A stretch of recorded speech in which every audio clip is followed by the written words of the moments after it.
Hi guys, എല്ലാവർക്കും നമസ്കാരമുണ്ട്. സുഖല്ല എല്ലാവർക്കും? ഞാനിവിടെ സുഖമായിട്ടിരിക്കുന്നു. ഇന്ന് ഞാൻ ചെയ്യാൻ പോകുന്നത് സിക്കാരിയോ എന്ന ഒരു ത്രില്ലർ മൂവിയുടെ എക്സ്പ്ലനേഷൻ ആണ്. നമ്മുടെ ഒരു സബ്സ്ക്രൈബർ തന്നെയാണ് ഈ മൂവി സജസ്റ്റ് ചെയ്തിരിക്കുന്നത്. എക്സ്പ്ലനേഷൻ തുടങ്ങുന്നതിന് മുമ്പ് ഞാൻ മറ്റൊരു കാര്യം പറയാം. ഈ 2025 ആയപ്പോൾ യൂട്യൂബിന്റെ അൽഗോരിതത്തിൽ ചില മാറ്റങ്ങളൊക്കെ വന്നിട്ടുണ്ട്. അത് അവർ തന്നെ മെയിൽ അയച്ചതാണ്. നല്ല രീതിയിൽ എൻഗേജ്മെന്റ് ഉണ്ടെങ്കിലേ യൂട്യൂബ് വീഡിയോസ് ഒക്കെ റീച്ച് ആക്കുകയുള്ളൂ. എൻഗേജ്മെന്റ് എന്ന് പറഞ്ഞു കഴിഞ്ഞാൽ കമന്റ് ചെയ്യുക, അതുപോലെ ലൈക്ക് ചെയ്യുക. ഞാൻ ഇതിനു മുമ്പ് ചെയ്ത വീഡിയോസ് ഒക്കെ നിങ്ങളൊന്ന് നോക്കിയാൽ നിങ്ങൾക്ക് മനസ്സിലാവും. കൂടുതൽ ലൈക്കുള്ള വീഡിയോസ് ആണ് റീച്ച് ആയിരിക്കുന്നത്. അതുപോലെ കമന്റിനും പ്രാധാന്യമുണ്ട്. അതുകൊണ്ട് എന്നെ നിങ്ങൾ സപ്പോർട്ട് ചെയ്യണമെന്ന് ആഗ്രഹിക്കുന്നുണ്ടെങ്കിൽ കമന്റ് ചെയ്യാനും ലൈക്ക് ചെയ്യാനും മറക്കരുതേ. ഇതെല്ലാ വീഡിയോയിലും ഞാനിങ്ങനെ പറയുന്നത് വളരെ ബോറാണെന്ന് അറിയാം, പക്ഷെ പറഞ്ഞില്ല എന്നുണ്ടെങ്കിൽ എല്ലാവരും മറന്നു പോവാണ്. അതുകൊണ്ടാണ് വീണ്ടും ഒന്ന് ഓർമ്മിപ്പിച്ചത്. അപ്പൊ നമുക്ക് വേഗം തന്നെ സിനിമയുടെ കഥയിലേക്ക് കടക്കാം. ജെറുസലേമിലെ ജൂത സന്യാസിമാരിൽ നിന്നാണ് സിക്കാരിയോ എന്ന വാക്കുണ്ടായത്. അതായത് മാതൃരാജ്യത്തെ കീഴ്പ്പെടുത്താൻ വന്ന റോമക്കാരെ കൊന്നൊടുക്കിയവർ. മെക്സിക്കോയിൽ സിക്കാരിയോ എന്ന വാക്കിന്റെ അർത്ഥം വാടക കൊലയാളി എന്നാണ്. ഈ സിനിമ ആരംഭിക്കുമ്പോൾ കാണിക്കുന്നത് അമേരിക്കയിൽ അരിസോണ എന്ന സ്ഥലമാണ്. അവിടെ ഇപ്പോ ഒരു FBI ഓപ്പറേഷൻ നടന്നുകൊണ്ടിരിക്കുകയാണ്. ഈ ടീമിനെ ലീഡ് ചെയ്യുന്നത് ഒരു ലേഡിയാണ്. ഇവളുടെ പേര് കെയ്റ്റ് എന്നാണ്. ഇവളും ഇവളുടെ ബഡ്ഡിയായ റെഗിയും കൂടെയാണ് ഈ ടീമിനെ നിയന്ത്രിച്ചുകൊണ്ടിരിക്കുന്നത്. ഒരു വീട്ടിന്റെ അകത്തേക്കാണ് അവർ പോകുന്നത്. ഈ സമയം ആ വീട്ടിലാണെങ്കിൽ ഒരുത്തൻ അവിടെ നിന്ന് TV കാണുന്നുണ്ട്. പെട്ടെന്നാണ് അവരുടെ ട്രക്ക് ആ വീട് മൊത്തം ഇടിച്ചു പൊളിച്ചിട്ട് അതിന്റെ അകത്തേക്ക് കയറുന്നത്. അങ്ങനെ പെട്ടെന്ന് തന്നെ അവരെ വീട്ടിന്റെ അകത്തേക്ക് കയറാൻ തുടങ്ങി. അവിടെ കുറേയേറെ ആളുകളെ ഹോസ്റ്റേജസ് ആയി വെച്ചിട്ടുണ്ട് എന്ന ഇൻഫർമേഷൻ കിട്ടിയതിനെ തുടർന്നിട്ടാണ് അവരിപ്പോൾ അങ്ങോട്ട് വന്നിരിക്കുന്നത്. എന്നാൽ ആ വീട് മൊത്തം പരിശോധിച്ചിട്ടും അങ്ങനെ ഹോസ്റ്റേജസിനെ ഒന്നും അവർക്ക് കാണാൻ സാധിക്കുന്നില്ല. അങ്ങനെ അവർ ഉടനെ തന്നെ ഒരു റൂമിന്റെ അകത്തേക്ക് കയറാണ്. ഈ സമയം ആ റൂമിനകത്താണെങ്കിൽ ഒരുത്തൻ തോക്കും പിടിച്ച് നിൽക്കുന്നുണ്ട്. അവരകത്തേക്ക് കയറി ഉടനെ തന്നെ അവൻ ഷൂട്ട് ചെയ്യാൻ തുടങ്ങി. എന്നാൽ അപ്പോഴേക്കും കെയ്റ്റ് ആണെങ്കിൽ നേരെ താഴേക്ക് കിടന്നിട്ട് അവനെ വെടിവെച്ച് കൊല്ലാണ്. പക്ഷെ എന്തിനാണ് അവൻ ഷൂട്ട് ചെയ്തത് എന്ന കാര്യം അവർക്ക് മനസ്സിലാവുന്നില്ല. ഈ സമയത്താണ് അവരവിടെ ഒരു കാര്യം ശ്രദ്ധിക്കുന്നത്. അതായത് അതിനകത്തുണ്ടായിരുന്ന ആൾ ഷൂട്ട് ചെയ്തപ്പോൾ അവിടുത്തെ ചുമരിൽ ഒരു തുള വീണിട്ടുണ്ട്. റെഗി ഉടനെ തന്നെ ആ ചുമര് മൊത്തം പൊളിച്ചു നോക്കാണ്. അതിനകത്തെ കാഴ്ച അവരെ ശരിക്കും ഞെട്ടിച്ചു കളഞ്ഞു. 2 മൃതദേഹങ്ങളായിരുന്നു അതിനകത്ത് പൊതിഞ്ഞു വെച്ചിരിക്കുന്നത്. അങ്ങനെ അവർ വീണ്ടും ആ വീട് മൊത്തത്തിൽ പരിശോധിക്കാൻ തുടങ്ങി. ആ 2 മൃതദേഹങ്ങൾ മാത്രമല്ല, ആ വീടിന്റെ പല ഭാഗങ്ങളിലും ഒരുപാട് ആളുകൾ ഇതുപോലെ കൊന്നുവെച്ചിട്ടുണ്ട്. അങ്ങനെ അവരുടെ ഹയർ അതോറിറ്റീസ് ഒക്കെ വന്നിട്ട് ആ സീൻ മൊത്തം ഇപ്പൊ പരിശോധിച്ചുകൊണ്ടിരിക്കുകയാണ്. ആ വീടിന്റെ അകം ചെക്ക് ചെയ്തപ്പോൾ തന്നെ ഏകദേശം 30-ലേറെ ഡെഡ് ബോഡീസ് അവർക്ക് കിട്ടിയിട്ടുണ്ട്. ഇനി ആ വീടിന്റെ പല ഭാഗങ്ങളും ചെക്ക് ചെയ്യാനുണ്ട്. അതുകൊണ്ട് തന്നെ ടോട്ടൽ എത്ര ബോഡീസ് അതിന്റെ അകത്തുണ്ട് എന്ന കാര്യത്തിന് അവർക്കൊരു കണക്കൊന്നും ഇതുവരെ കിട്ടിയിട്ടില്ല. ഈ കെയ്റ്റും ടീമും കുറെ കാലമായിട്ട് അന്വേഷിക്കുന്നത് മാനുവൽ ഡയസ് എന്ന പേരിലുള്ള ഒരാളെയാണ്. ഇയാൾ ഈ ഡ്രഗ്സ് ഒക്കെ കടത്തുന്ന ഒരാളാണ്. ആ അന്വേഷണത്തിനൊടുവിലാണ് അവൾ ഇപ്പൊ ഈ വീട്ടിലെത്തിയിരിക്കുന്നത്. പക്ഷെ ഈ വീട് മാനുവലിന്റേതാണോ എന്നതിനുള്ള ഒരു കൺഫർമേഷൻ ഒന്നും അവർക്ക് കിട്ടിയിട്ടില്ല. ഇതേ സമയം തന്നെ പുറത്തുള്ള ഷെഡിനകത്ത് 2 പോലീസുകാർ ചെക്ക് ചെയ്തുകൊണ്ടിരിക്കുകയാണ്. അവർ നോക്കുമ്പോൾ അവിടെ താഴേക്ക് ഒരു ഭാഗം ലോക്ക് ചെയ്ത് വെച്ചിട്ടുണ്ട്. അയാൾ ഉടനെ തന്നെ ആ ലോക്ക് പിടിച്ച് വലിക്കുകയാണ്. പിന്നീട് അങ്ങോട്ട് നടക്കുന്നത് വലിയൊരു ബ്ലാസ്റ്റ് ആണ്. അതിൽപ്പെട്ട് ആ 2 പോലീസുകാരും മരിച്ചുപോവുകയും ചെയ്യുന്നു. മാത്രമല്ല കേറ്റിനും കൂട്ടർക്കും നല്ല രീതിയിൽ പരിക്കും പറ്റിയിട്ടുണ്ട്. അങ്ങനെ ഈ സംഭവത്തിന് ശേഷം അവളുടെ ഹയർ ഓഫീഷ്യൽസ് ഒക്കെ അവളെ ഒരു മീറ്റിംഗിന് വിളിച്ചിരിക്കുകയാണ്. മാനുവൽ ഡയസിന്റെ ഓപ്പറേഷൻസിനെ കുറിച്ചിട്ട് നിനക്ക് എന്തൊക്കെ അറിയാം എന്നാണ് അവർ ചോദിക്കുന്നത്.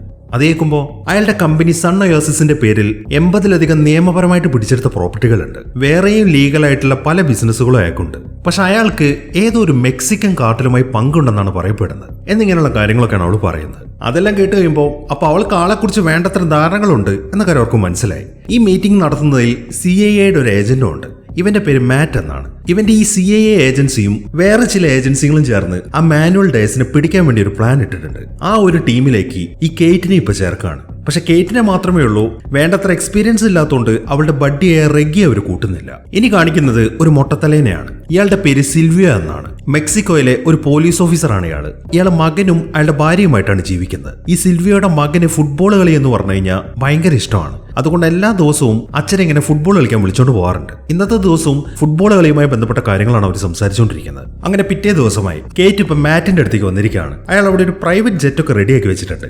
അവരിപ്പോ മെക്സിക്കോയിലേക്കാണ് പോകുന്നത്. നേരത്തെ പറഞ്ഞ ആ മാനുവൽ ഡയസ് ഉണ്ടല്ലോ, അയാൾ ഈ ബോർഡർ വഴിയാണ് മെക്സിക്കോയിൽ നിന്ന് അമേരിക്കയിലേക്ക് ഡ്രഗ്സ് ഒക്കെ കടത്തുന്നത്. ഇപ്പൊ പുള്ളി അമേരിക്കയിൽ നിന്നിട്ടാണ് ഓപ്പറേഷൻ നടത്തിക്കൊണ്ടിരിക്കുന്നത്. പക്ഷെ എവിടെയാണ് അയാൾ ഉള്ളത് എന്ന കാര്യം മാറ്റിനും ടീമിനും അറിയത്തില്ല. അതുകൊണ്ട് മെക്സിക്കോയിൽ ചെന്നിട്ട് അയാളുമായി ബന്ധപ്പെട്ട എന്തെങ്കിലും ക്ലൂ കിട്ടുമോ അറിയാൻ വേണ്ടിയിട്ടാണ് അവരിപ്പോ മെക്സിക്കോയിലേക്ക് പോകുന്നത്. അങ്ങനെ കേറ്റ് ഉടനെ ആ പ്രൈവറ്റ് ജെറ്റിലേക്ക് കയറാണ്. യാത്ര പുറപ്പെടാൻ തുടങ്ങുമ്പോൾ വേറൊരാളും കൂടെ അവരുടെ കൂടെ ജോയിൻ ചെയ്യുന്നുണ്ട്. ഇയാളുടെ പേര് അലഹാൻഡ്രോ എന്നാണ്. ഇയാളും ഈ ഓപ്പറേഷന്റെ ഭാഗമാണ്. പുള്ളി ആദ്യം ഒരു വക്കീലായിരുന്നു. എന്നാൽ ഇപ്പൊ CIA ഒരു ട്രെയിൻഡ് അസാസിൻ ആണ് ഇയാള്. അങ്ങനെ അവരുടെ വിമാനം ഇപ്പൊ ലാൻഡ് ചെയ്തിരിക്കുന്നത് അവരുടെ ഒരു മിലിറ്ററി ബേസിലാണ്. ഇവിടെ ഇപ്പൊ അവർക്കൊരു മീറ്റിംഗ് ഉണ്ട്. അത് കഴിഞ്ഞ് റോഡ് മാർഗമായിരിക്കും അവർ മെക്സിക്കോയിലേക്ക് പോകുന്നത്. അങ്ങനെ അവർ 3 പേരും ആ മീറ്റിംഗ് നടക്കുന്ന സ്ഥലത്തേക്ക് എത്തി.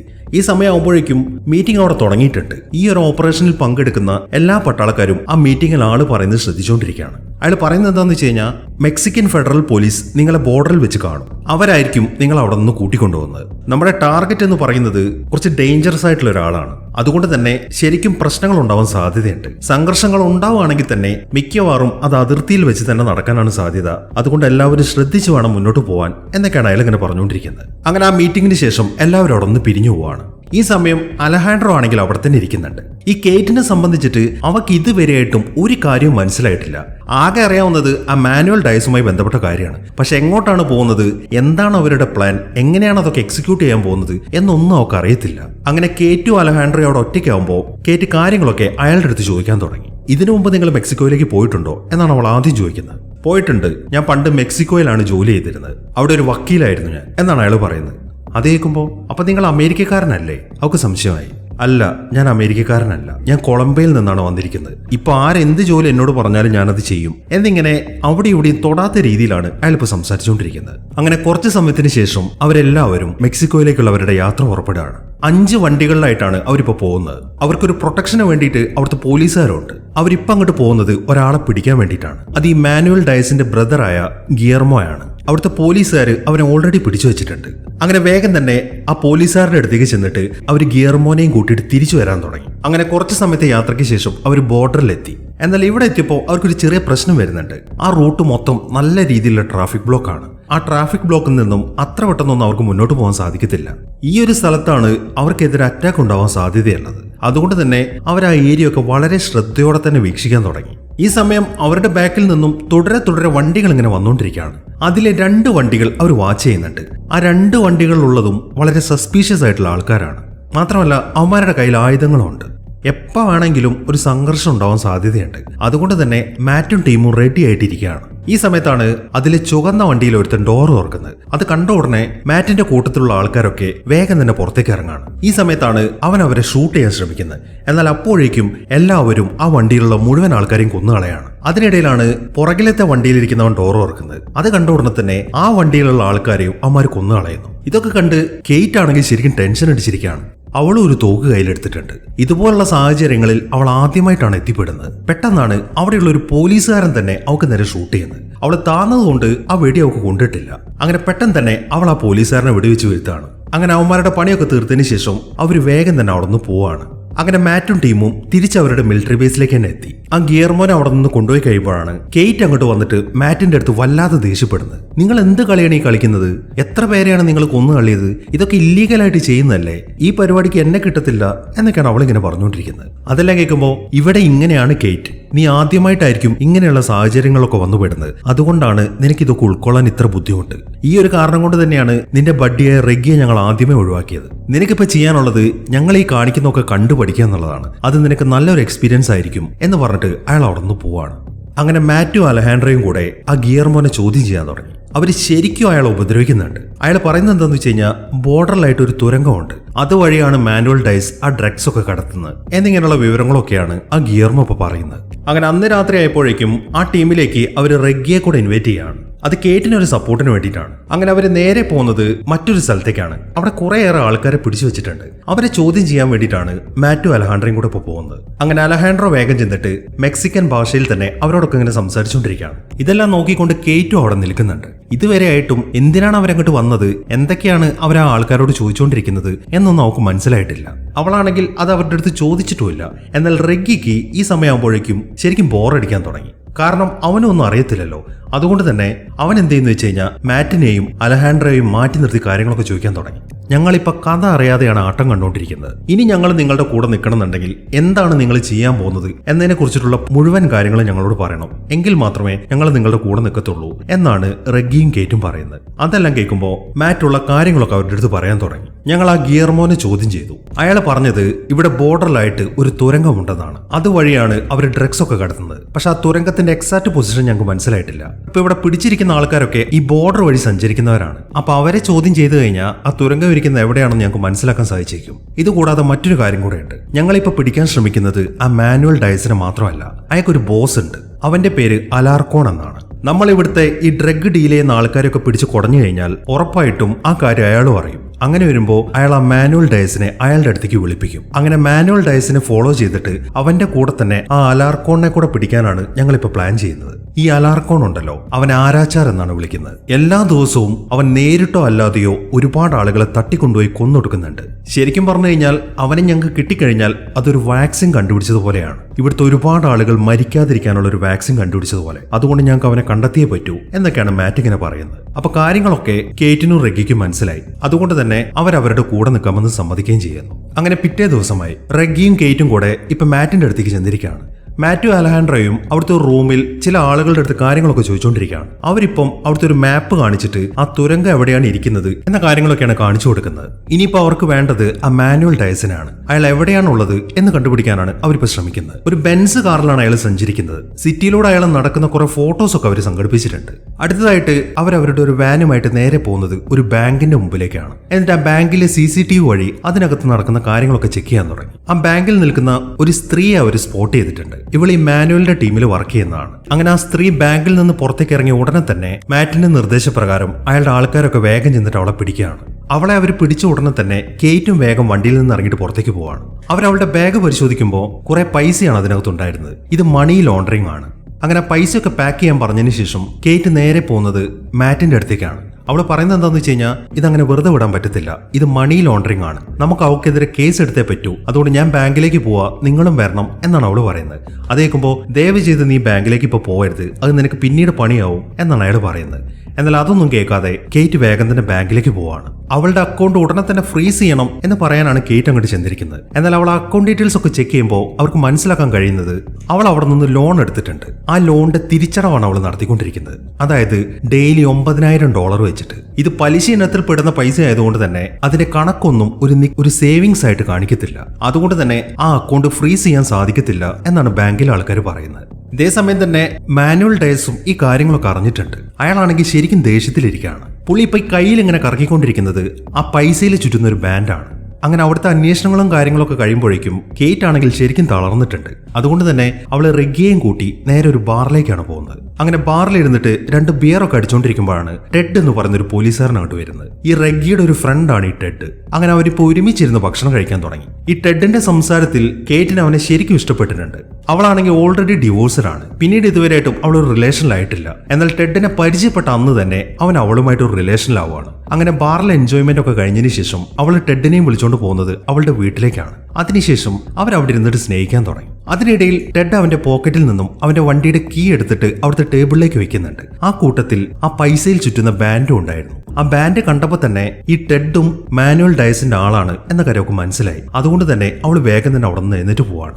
ഈ സമയമാകുമ്പോഴേക്കും അവൾ ആ ബാൻഡ് കണ്ടു എന്ന കാര്യം ടെഡിനും മനസ്സിലായി. അവൻ എന്തെന്ന് വെച്ച് കഴിഞ്ഞാൽ വേഗം തന്നെ ചെന്നിട്ട് അവളെ പിടിച്ചിടിക്കാൻ തുടങ്ങി. അങ്ങനെ കുറച്ച് സമയം അവർ തമ്മിലുള്ള ഈ ഫൈറ്റ് നടക്കുന്നുണ്ട്. അതിനിടയിൽ അവനാണെങ്കിൽ അവളുടെ കഴുത്ത് പിടിച്ചിങ്ങനെ ഞെരിച്ചുകൊണ്ടിരിക്കുകയാണ്. അവൾക്കാണെങ്കിൽ ഒന്നും ചെയ്യാൻ സാധിക്കുന്നില്ല. എന്നാൽ പെട്ടെന്നാണ് ആ അലഹാൻഡ്രോ അങ്ങോട്ട് വരുന്നത്. അങ്ങനെ അയാൾ ഉടനെ തന്നെ ആ ടെഡിനെ അറസ്റ്റ് ചെയ്യാണ്. അങ്ങനെ ടെഡിനെ അവിടെ നിന്ന് കൊണ്ടുപോയതിനു ശേഷം മാറ്റ് അവളുടെ അടുത്ത് സംസാരിക്കാൻ തുടങ്ങി. ഇതിപ്പോ നീ തന്നെ എരന്നു വാങ്ങിയ പണിയാണ്. നിന്നോട് അപ്പോഴേ ഞാൻ പറഞ്ഞതല്ലേ ബാങ്കിൽ പോണ്ടാന്ന്. അവിടുത്തെ CCTV ക്യാമറയിൽ നിന്റെ മുഖം പതിഞ്ഞിട്ടുണ്ട്. അതുകൊണ്ട് ആ മാനുവൽ ഡയസ് നിന്നെ പൊക്കാൻ വേണ്ടിയിട്ടാണ് ആ ടെഡിനെ നിന്റെ അടുത്തേക്ക് പറഞ്ഞു വിട്ടത് എന്നൊക്കെയാണ് മാറ്റ് അവളുടെ അടുത്ത് പറയുന്നത്. അവളാണെന്നുണ്ടെങ്കിൽ അവനെ സ്നേഹിച്ചു പോയല്ലോ എന്ന നിരാശയിൽ നിൽക്കുകയാണ്. അങ്ങനെ കുറച്ച് സമയത്തിന് ശേഷം മാറ്റും അലഹാൻഡ്രോയും കൂടെ ആ ടെഡിനെ ക്വസ്റ്റ്യൻ ചെയ്യാൻ തുടങ്ങി. ഈ അലഹാൻഡ്രോ ആണെന്നുണ്ടെങ്കിൽ ടെഡിനെ ശരിക്കിട്ട് ഉപദ്രവിച്ചിട്ടുണ്ട്. ഈ മാനുവൽ ഡയസിന്റെ കൂട്ടത്തിൽ എത്ര പോലീസുകാർ വർക്ക് ചെയ്യുന്നുണ്ട് എന്നാണ് അവർ ചോദിച്ചുകൊണ്ടിരിക്കുന്നത്. അവനാണെങ്കിൽ കാര്യങ്ങളൊക്കെ ഉടനെ തന്നെ അവരുടെ അടുത്ത് പറഞ്ഞു കൊടുക്കുകയാണ്. അങ്ങനെ ആ ചോദ്യം ചെയ്യലൊക്കെ കഴിഞ്ഞതിന് ശേഷം അലഹാൻഡ്രോ നേരെ പോകുന്നത് കേറ്റിനെ കാണാൻ വേണ്ടിയിട്ടാണ്. നീ അവനെ അപ്പം തന്നെ ഷൂട്ട് ചെയ്യേണ്ടതായിരുന്നു. നീ വിചാരിക്കുന്ന പോലെ അവനൊരു കൊലയാളിയൊന്നുമല്ല. നിനക്ക് എന്തൊക്കെ അറിയാം എന്നറിയാൻ വേണ്ടി വന്നതാണ് അവൻ. നീ ടെൻഷനൊന്നും അടിക്കണ്ട. അവന്മാരൊരിക്കലും നിന്റെ പുറകിലല്ല, അവന്മാര് ഞങ്ങളുടെ പുറകിലാണ്. നിനക്കറിയോ, നിന്നെ ഇപ്പൊ കാണുമ്പോൾ എനിക്ക് ഏറ്റവും പ്രിയപ്പെട്ട ഒരാളെയാണ് ഓർമ്മ വരുന്നത്. എന്തായാലും നീ റെസ്റ്റ് എടുക്ക്. ആ അലാർക്കോൺ നാളെ ഉറപ്പായിട്ടും ആ മാനുവൽ ഡയസിനെ മെക്സിക്കോയിലേക്ക് തിരിച്ചു വിളിപ്പിക്കും. ആ ഒരു നിമിഷത്തിന് വേണ്ടിയിട്ടാണ് ഞങ്ങളും വെയിറ്റ് ചെയ്യുന്നത്. നാളെ തന്നെ അവന്മാരെ ഞങ്ങൾ പൂട്ടാൻ പോവാണ് എന്ന് പറഞ്ഞതിന് ശേഷം അലഹാൻഡ്രോ അവിടെ നിന്ന് പോവാണ്. ഇതേ സമയം തന്നെ ആ സിൽവിയ ആണെങ്കിൽ അയാളുടെ വീട്ടിലാണ് ഇരിക്കുന്നത്. അവിടെ ഒരു തോക്ക് കുഴിച്ചിട്ടുണ്ട്. ഈ സമയം വീണ്ടും അയാളെ ഫുട്ബോൾ കളിക്കാൻ വിളിക്കാൻ വേണ്ടി അവന്റെ മകൻ അങ്ങോട്ട് വന്നിട്ടുണ്ട്. ആദ്യം അവൻ അയാൾക്ക് ഭക്ഷണം കഴിക്കാൻ കൊടുക്കുകയാണ്. ഭക്ഷണം കഴിച്ചുകൊണ്ടിരിക്കുമ്പോഴാണ് അവൻ ആ തോക്കിലൊന്ന് ടച്ച് ചെയ്യുന്നത്. അത് കാണുമ്പോൾ സിൽവിയക്ക് ശരിക്കും ദേഷ്യം വരാൻ തുടങ്ങി. നിന്നോട് ഞാൻ അതിൽ തൊട്ടുപോയേക്കരുതെന്ന് പറഞ്ഞിട്ടില്ലല്ലേ, അത് നിനക്ക് കളിക്കാനുള്ളതല്ല എന്നൊക്കെയാണ് അയാൾ ഇങ്ങനെ ദേഷ്യത്തോടെ പറയുന്നത്. അങ്ങനെ പിറ്റേ ദിവസം രാവിലെ തന്നെ എല്ലാവരും ഇപ്പോൾ ഒരു മീറ്റിംഗ് കൂടിയിരിക്കുകയാണ്. ആ തുരങ്കത്തിലേക്ക് പോകേണ്ട കാര്യങ്ങളാണ് അവരിപ്പോൾ ഡിസ്കസ് ചെയ്തുകൊണ്ടിരിക്കുന്നത്. അതിനിടയിൽ ഒരാളാണെന്നുണ്ടെങ്കിൽ ആ മാനുവൽ ഇങ്ങനെ ട്രാക്ക് ചെയ്യുന്നുണ്ട്. അയാളിപ്പം അയാളുടെ വീട്ടിൽ നിന്ന് ഇറങ്ങിയിട്ട് അയാളുടെ കാറിന്റെ അകത്തേക്ക് കയറുകയാണ്. അത് അയാൾ തന്നെയാണ് എന്ന കാര്യം അവർക്ക് കൺഫേം ആയി. അങ്ങനെ അവരവിടെ നിന്ന് പുറപ്പെടാൻ തുടങ്ങുമ്പോൾ കേറ്റിനെയും റെഗിയെയും അവർ കൂടെ കൂട്ടാൻ വലിയ താല്പര്യമൊന്നും കാണിക്കുന്നില്ല. അതിനവരൊരു കാരണം പറയുന്നത്, നമ്മളിപ്പം വളരെ ഡേഞ്ചറസ് ആയിട്ടുള്ള ഒരു മിഷന് വേണ്ടിയിട്ടാണ് പോകുന്നത്, നിങ്ങൾ അതിന് വേണ്ടിയിട്ടുള്ള എക്യുപ്മെന്റ്സ് ഒന്നും എടുത്തിട്ടില്ലല്ലോ, അതുകൊണ്ട് നിങ്ങൾ തൽക്കാലം വരണ്ട എന്നാണ് മാറ്റ് പറയുന്നത്.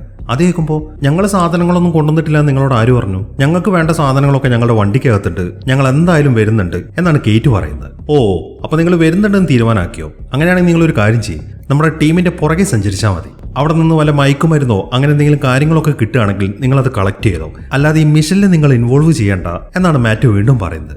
അതെല്ലാം കേൾക്കുമ്പോൾ പിന്നെ എന്തിനാണ് കഷ്ടപ്പെട്ട് നിങ്ങൾ എന്നെ ഇതിലേക്ക് ഇൻവൈറ്റ് ചെയ്തത് കേറ്റ് വീണ്ടും ചോദിക്കുന്നു. അത് മറ്റൊന്നും കൊണ്ടല്ല കേറ്റ്, CIA ഒരിക്കലും അമേരിക്കൻ ബോർഡറിനകത്ത് പ്രവർത്തിക്കാൻ പറ്റത്തില്ല. അങ്ങനെ പ്രവർത്തിക്കണം എന്നുണ്ടെങ്കിൽ ഒരു ഇന്റർനാഷണൽ ഏജൻസി കൂടെ വേണം. അതുകൊണ്ടാണ് നിങ്ങളെ ഞങ്ങളുടെ കൂടെ ചേർത്തത്. ഇപ്പൊ നിങ്ങളെ കൊണ്ടുള്ള ആവശ്യങ്ങളൊക്കെ കഴിഞ്ഞു, ഇനിയുള്ള കാര്യം ഞങ്ങൾ ഒറ്റയ്ക്ക് നോക്കിക്കോളാം എന്നാണ് അയാൾ പറയുന്നത്. അയാൾ ആ കാര്യങ്ങളൊക്കെ പറയുമ്പോൾ അവൾക്ക് വല്ലാത്തൊരു നിരാശയാണ് തോന്നുന്നത്. അത് അവളുടെ കഴിവിനെ ഇൻസൾട്ട് ചെയ്യുന്നതിന് തുല്യമായിരുന്നു. പക്ഷെ എങ്കിലും അവൾ വിട്ടുകൊടുക്കുന്നില്ല. അവൾ വേഗം തന്നെ അവളുടെ വണ്ടിക്കടുത്തേക്ക് ചെന്നിട്ട് അതിൽ വെച്ചിരിക്കുന്ന സാധനങ്ങളൊക്കെ എടുക്കാൻ തുടങ്ങി. ഈ സമയം റെഗി പറയുന്നത് എന്താണെന്ന് വെച്ച് കഴിഞ്ഞാൽ, അവരുടെ പ്ലാൻ നിനക്ക് മനസ്സിലായതല്ലേ, നമ്മളെ ഒരു വിലയെ അവർ കൽപ്പിക്കുന്നില്ല, പിന്നെ ഉളുപ്പില്ലാതെ എന്തിനാണ് നീ അവരുടെ കൂടെ പോകുന്നത് എന്നാണ് റെഗി ചോദിക്കുന്നത്.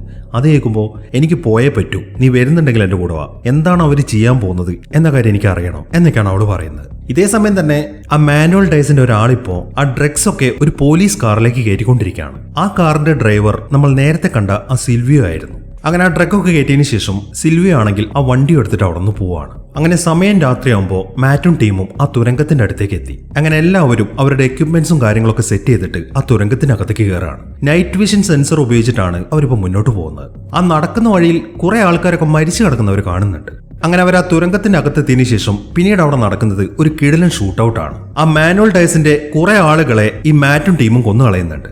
ഇതേ സമയം തന്നെ ആ സിൽവിയോയുടെ കാർ അങ്ങോട്ട് എത്തിയിട്ടുണ്ട്.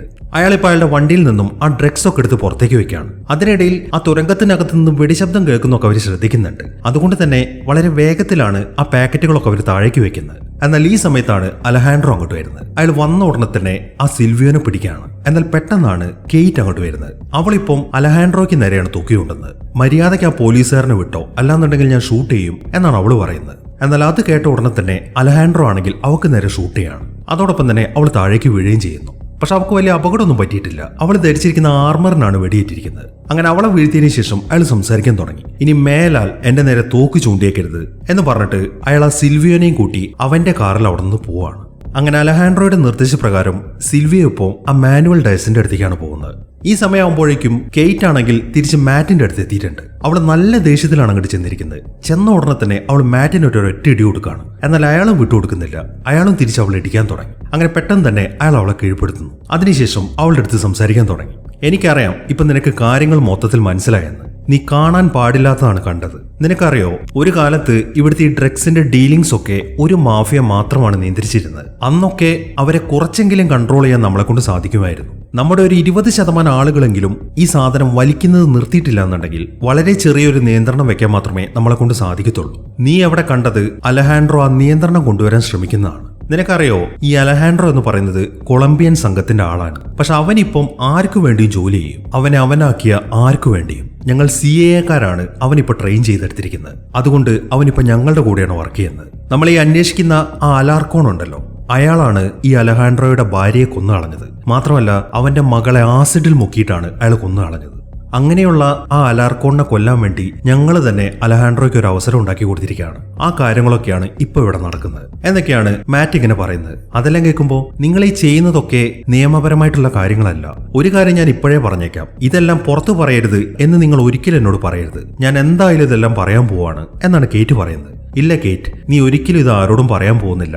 അങ്ങനെ നീ പറഞ്ഞു കഴിഞ്ഞാൽ അത് വലിയൊരു മിസ്റ്റേക്ക് ആയിരിക്കും എന്നാണ് അയാൾ മറുപടി പറയുന്നത്. ഈ സമയമാകുമ്പോഴേക്കും ആ സിൽവിയോയുടെ വണ്ടിയാണെങ്കിൽ മാനുവൽ ഡയസിന്റെ കാറിന്റെ പുറകിലെത്തിയിട്ടുണ്ട്. അങ്ങനെ അലഹാൻഡ്രോയുടെ നിർദ്ദേശപ്രകാരം സിൽവിയ ഉടനെ ആ കാറിന്റെ സൈറൺ ഓണാക്കുകയാണ്. അതോടൊപ്പം തന്നെ മാനുവൽ ഡയസ് ആണെങ്കിൽ വണ്ടി നിർത്തുകയും ചെയ്യുന്നു. അങ്ങനെ അലഹാൻഡ്രോ പറഞ്ഞ പ്രകാരം സിൽവിയ മാനുവൽ ഡയസിനോട് പുറത്തേക്ക് ഇറങ്ങി വരാൻ പറയാണ്. അത് കേട്ട ഉടനെ തന്നെ അയാളാണെങ്കിൽ പുറത്തേക്ക് ഇറങ്ങുകയും ചെയ്യുന്നു. അങ്ങനെ അലഹാൻഡ്രോയുടെ നിർദ്ദേശപ്രകാരം സിൽവിയ വണ്ടിയിൽ നിന്ന് പുറത്തേക്ക് ഇറങ്ങി. ഈ സമയം ആ മാനുവൽ ഡയസ് ഉറക്കെ അയാളോട് സംസാരിക്കാൻ തുടങ്ങി. എന്തിനാണ് എന്റെ വണ്ടി തടഞ്ഞത്? ഞാൻ ആരാണെന്ന് നിനക്ക് അറിയാമോ എന്നൊക്കെയാണ് മാനുവൽ ചോദിക്കുന്നത്. സിൽവിയ ആണെങ്കിൽ ഒന്നും മിണ്ടാതെ നിൽക്കുകയാണ്. ഈ സമയത്താണ് അലഹാൻഡ്രോ സിൽവിയയ്ക്ക് നേരെ ഷൂട്ട് ചെയ്യുന്നത്. അതോടൊപ്പം തന്നെ അയാൾ താഴേക്ക് വീഴുകയും ചെയ്യുന്നു. അങ്ങനെ അടുത്ത വെടി അയാൾ മാനുവൽ ഡയസിന്റെ കാലിലിട്ടാണ് കൊടുക്കുന്നത്. അങ്ങനെ സിൽവിയനെ കൊന്നതിന് ശേഷം അയാൾ നേരെ പോകുന്നത് മാനുവൽ ഡയസിന്റെ അടുത്തേക്കാണ്. അങ്ങനെ അലഹാൻഡ്രോ ഉടനെ തന്നെ മാനുവൽ ഡയസിനെ തൂക്കിയെടുത്തിട്ട് അയാളുടെ വണ്ടിയിലേക്ക് കയറ്റാണ്. എന്നിട്ട് ആ അലാർക്കോന്റെ വീട്ടിലേക്ക് പോകാനാണ് അയാൾ അവന്റെ അടുത്ത് പറയുന്നത്. അങ്ങനെ അവരിപ്പം അലാർക്കോന്റെ വീട്ടിലെത്തി.